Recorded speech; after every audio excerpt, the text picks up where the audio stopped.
magandang umaga sa inyong lahat dyan. Kumusta kayo? Andito naman kami sa hapagkainan ng mga Chino. Good morning sa inyong lahat dyan na nanonood ngayon sa atin. Kumusta ang umaga na dyan? Ano pinagkabalahan nyo? Alam ko walang pasok ang school ngayon kasi sobrang init sa Pilipinas at sana mag-ingat kayo lagi kasi alam na napakainit. Hindi naman tayo naka-live ba? Oh? Kunwari live. Ako na-live. Kasi may pala, ayan. Nagla-live Nagla-live po, magandang araw po sa inyong lahat. Nagla-live talaga kami pero ang problema, mahina ang signal dito. Gusto ko naman na mag-live na kasama kayo. Kausap kayo. So dahil bagong bigay ng food allowance, ito po. Andito Salamat naman. sa aming kumpanya na kung saan ay nakakakain kami ng masarap. Gusto ko lang kumustahin si Miss Aya na nanonood sa atin ngayon. Kumusta ka na, Miss Aya? Kana okay na ang iyong ilong. Aya, ano masyadong magasto. Ano ba sabi nyo kay Aya na nagpalagay ng ilong na halaga yung 93,000 pesos? Si Pinok, Grabe, hindi ko kinakaya si Aya. siya na si Pinokya, pinapataas ang ilong. Grabe. Di ba Pinok kasi sinungaling ba siya? Di ba ang Pinok pa sinungaling? Nagpadagdag kasi ilong. Kain po tayo mga kababayan. Kain po tayo. Grabe, hindi ko kinakaya si Aya. Inayos na po ang ilong ni Aya at bukas po ay makapagla-live siya. Kaya hindi raw siya nakapag-live ngayon dahil nagpaayos siya ng kanyang ilong. So, ano ang masasabi niyo sa pagpapalagay ni Aya ng kanyang ilong? Agree ba kayo or hindi? So, worth 93,000 pesos! Sa akin, siguro hindi agree. Kung meron ba pa sa kanyang katawan, yung sa kanyang buong niya katawan, siyempre yung kanyang katawan. Kasi medyo may pagkabalina na. Siguro yun ang mas... Balina agad. Yung para sa... Ano ba? Di ba lang malaki? Ano ba? Binabalata mo si Aya. Bariles. Barel. Siguro, Oo. yun siguro ang pinag-ayusin sa katawan niya. Pero yung mukha niya, maganda lang si Aya. Bakit kailangan pa ayusin yung mukha niya? Enhance. Kailangan lang talaga gawin yung kanyang katawan para maging sexy siya. Pero sexy, at least meron lang. Magpapayat siya, magpapayat lang siya. Yun lang. Ah. Si Aya napakaganda na. Oo. Ang ano lang talaga sa kanya yung katawan. Pero sa akin, gusto naman niya yun, padagdagan niya pa yung ilong niya, karapatan naman niya yun. Pero ako ayaw ko ganun. Ikaw Kasi ba? ayaw Ano mo? Okay ba sa'yo na si Aya nagpatangos na ilong? wala naman tayo magawa eh, kasi sa kanya naman yun eh. So, Pero ano- kung ano? para sa akin, ayaw ko. Ayaw mo? Kasi, kumbaga, natural na yung beauty niya, andan na yung kagandahan, kitang-kita mo naman. At least, natural na beauty. At saka kita mo na magaganda, kahit sino makita ko maganda talaga siya. Kasi, alam mo, So, ang pwede gawin kay Aya, ibalik bumalik siya sa doktor. hindi, balik. tatanggalin. si Aya kasi, ginagawa ni Aya, alam mo kung bakit? Bakit? Kasi ang credit card niya, limit 700,000. Ay, ang pag may limit ng credit card mo 700,000, yung pinaka-maximum, gagastos si Aya. Kasi alam mo si Aya, Sarap daw pay later, gano'n. yung sarap na, pay later. Kaya pag inaaya naman dito, problema naman yung credit card. Alberto, bawag sa akin eh. Ano sabi? Sabi niya rin ako. So, patingin ako ng ng ilong, sabi niya gano'n sa akin, tapos pinakita niya gano'n. Sabi ko, sumide view eh. Ay, matangos sa ilong ni Aya. Tapos sabi niya yung Kuya Rowel, sabi niya, Kuya Rowel, tulungan mo magbayad sa credit card ko. Sabi mo naman gano'n. Yan ang kasi saya no, pili. Pay later. So, kumain po tayo ng Chinese food. Ang pangalan po nito ay carne picar. Karne na may pikante o sile.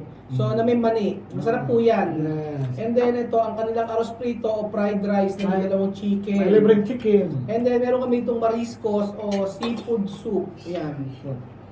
And pollo agridulce ang pangalan po niyan. Yes. So, Tapos, para carne siya ano, estopado. Carne sweet and sour, sweet and sour. Sweet and sour. Yeah. Tapos pescado, estopado, di ba? Yes. And then, at saka yun, isda. So, ngayon po ay nagmura na po yung pagkain sa lugar na ito kasi maraming kakompetensya sila. So, nangyari ay gusto kong dalhin ng mga bata rito, malayo lang at hindi ko alam paano ko pagpapaalam. Promise, yung mga taga-ikuko kung po pwede lang, gusto kong dalhin dito. Medyo ano po kasi, sa bayan po kasi ito. Medyo So malapit. kung bibigyan ng pagkakataon talaga lahat ng bata sa ikuko, gusto kong dalhin dito hanggang sila sa namin lahat. Dadalhin ko talagang pakakainin ko sila nito. So, hindi ko alam kung papaano gagawin ko. Siguro pwede take out, no? Yes. Take out, no? Kahit ito nga lang, Oo. tungtuan siya Ayun, ng pwede pagkain. siguro take out. Ito na lang nga, tungtuan niya ng Oo, pagkain na yan. dry Oo. siguro. Kaso ang problema kasi sa kanila, pagka umorder ka, di ba? O, pa-order ng tatlong platong ganito, pagka pinagsama-sama, umuunti na. Umuunti. Tapos, Kailangan dapat isa-isa. Oo. Isa-isa talaga. Isa-isa. Dito ko na mag-order. Pagka umorder ka, halimbawa ng ganito, tapos ang problema naman kasi dito, pagka in-order mo, In-advance mo, yun, kukunti na lang. at saka pag tagal-tagal, hindi na masarap, hindi na Hindi, mainit. tapos pag sabi nga ni Jose, pag in-advance mo, kunti ang serving. Kunti Kailangan lang. ang serving na Serving. talaga bumili Ay, talaga. actual ka dito pupunta Oo. para marami-rami ang serving niya. Oo.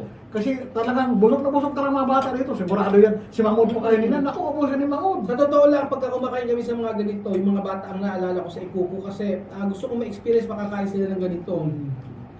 Gusto kong dalhin sila dito kaso ang problema yung mga nanay nila yun. Ayaw So mo. siguro ang pinaka the best na mangyari ay umorder lang tapos Dalhin doon. dalhin doon. Or pwede lang kumain siguro sa ibang resto na malapit doon kila Chamame. Para madali yung mga bata. Kasi napakalaking responsibilidad po kapag dinala namin dito, ano man mangyari sa kanila, problema ko yun. Correct. At Chamame, pauwi na kami, di ba? So lagi kong iniisip yung pagka kumakain kami sa resto na sana makakain din sila sa mga ganitong Makatikiman lang kain. sila ng ganito mga Oo, pagkain para maiba. May iba naman, kaya nga, hindi puro bunuelo. So, ayun, ano nga ba yung sabihin nyo? Aberya? Mga Aber aber yan namin na. So, ayun po, Parang dapat sa kasama live pa. po ito, pero meron pong problema sa pag-uwi ni Benjo tsaka ni Jose. O, bahala ka na mag-bet. sige, Sige na, sige. sa ikaw lang, Benjo, Sige. na magkwento. Ako kasi guys, nagkaroon ako ng parang nagkaroon ako magkakabirya guys kasi diba nagpaalam na ako sa kumpanya namin tapos may sa amin kasi ay policy kay sa amin kung alis ka ikaw maghahanap ng kapalit mo. So naghanap ko ng kapalit ko taga Abu Dhabi yun diyan sa UAE.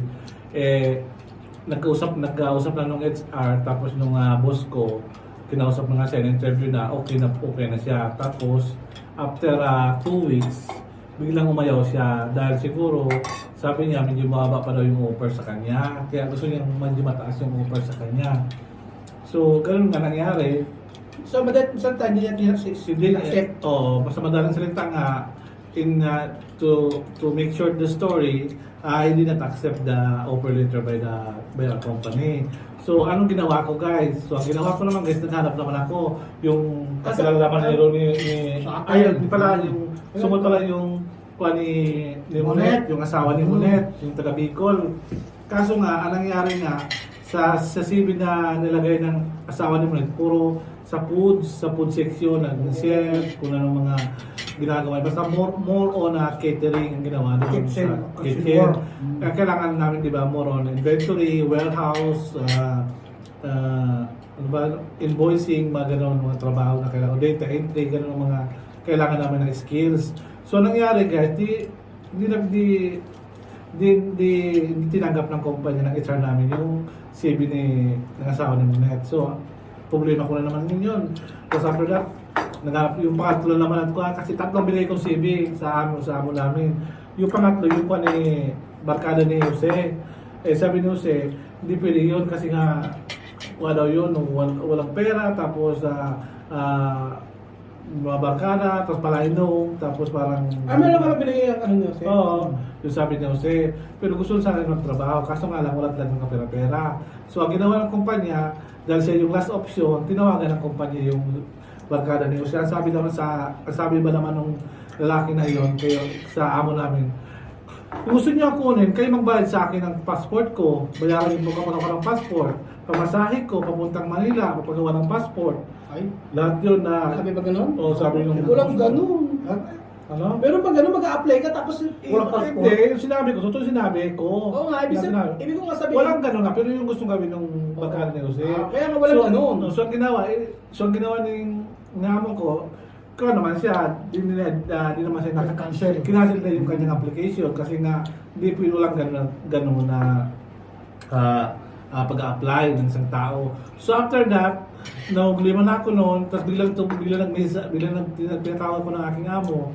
Sabi sa akin, Bel, huwag ka na mag-alala, kami na bahala maghanap ng tao na kapalit mo. Yun nga, may nakuha nga, siya ay Indiano. Di ba ang Indian, madali lang makakuha. Pag Indiano talaga, pag deployed, walang problema yan, madali lang makuha ka agad. So, yun nga, dumating kahapon yung Indiano, Tapos ngayon pumunta sa amin, tinuturuan ko na para marunong siya sa aming trabaho. Alam ko ba, bukas pa papasok? Pumasok na kanina, di ba sa grupo ko kanina, tapos umuwi uli. Umuwi. Nagpapahinga na naman, nagpapahinga na dalawang araw. Grabe talaga ang mga Indiano eh. Pumunta sa amin, nagpakilala, nagpakita sa mga tao, kaya umalis na rin. Bukas magtatrabaho siya, kaso walang magtuturo sa kanya kasi mag-isa ako bukas. So yun nga guys, nangyari. So wait lang natin kung, sabi sa akin ng amo, pinangakuan ako ng amo, kung pwede, sabi ko sa kanya, kung pwede, boss ako makisabay kinahos, tapos kinahol pag-uwi, ngayong Mayo sa bakasyon. Kaso nga lang, sabi ng amo ko, huwag ka mag-aalala, anytime pwede ka umuwi, akong nabala sa iyo. Ang tanong ko nga, wala akong kasiguraduhan at wala akong nakita ng ticket. Kaya yun nga masabi ko, parang mukhang hindi kayo magkasama-sama, pero makakauwi ako ngayong Mayo. Pero yung date, di pa namin siguro kung kailan kayo makakauwi. So yun nga guys, nagtanong nga ng ganitong problema sa amin na pag-alis namin. Kasi kailangan matuto pa yung tuturuan ni Belgium. Oo.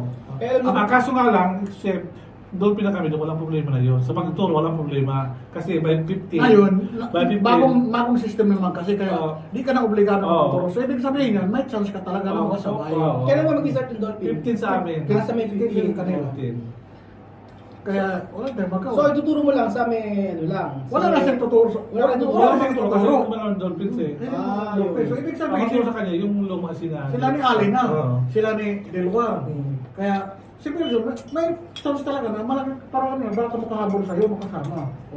Kaya sa'yo, Pero antayin lang kasi natin kasi wala pa kasi gordohan kasi wala pang ticket. Oo. Sa akin naman, ang problema, nag-ano na ako, nag-file ako katulad ng pension ng Royal para sabi ko, uwi. Oh. Pagdating naman ng ticket nito, baliktad. Hindi pala kayo magkasabay. Ina-advance.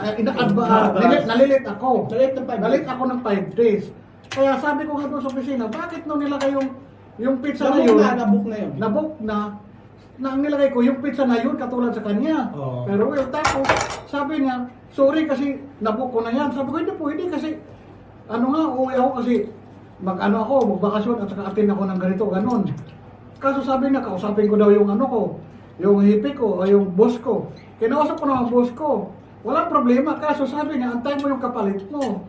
Kaso ang kapalit ko, sa ano pa darating, sa next week pa. Oo. Kaso ang problema, kung alanganin ilang araw na lang, problema kung aprobahan pa ba yun. Kaya yun, nag-ano kami, parang nagka-abir siya tuloy.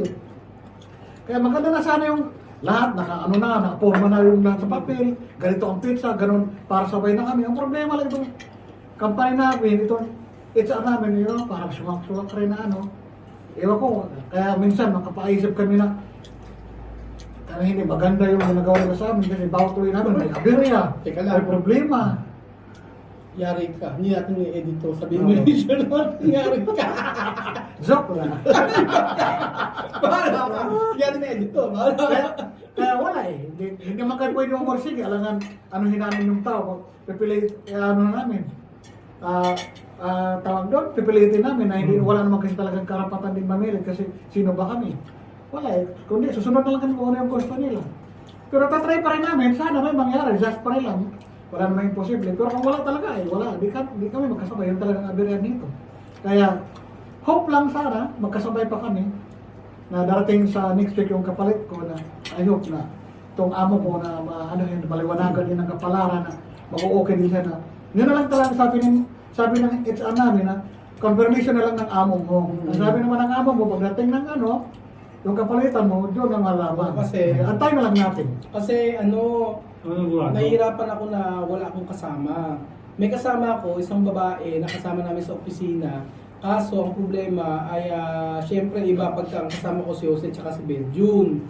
So kaya talaga gusto ko na gusto namin na magkakasama kaming umuwi.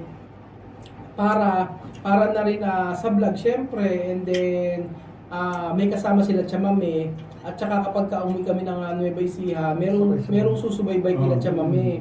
Kasi alam niyo naman po na pagka umuwi kami ng probinsya, sila Chamame ay mabubuhay na parang normal po na may sariling bahay.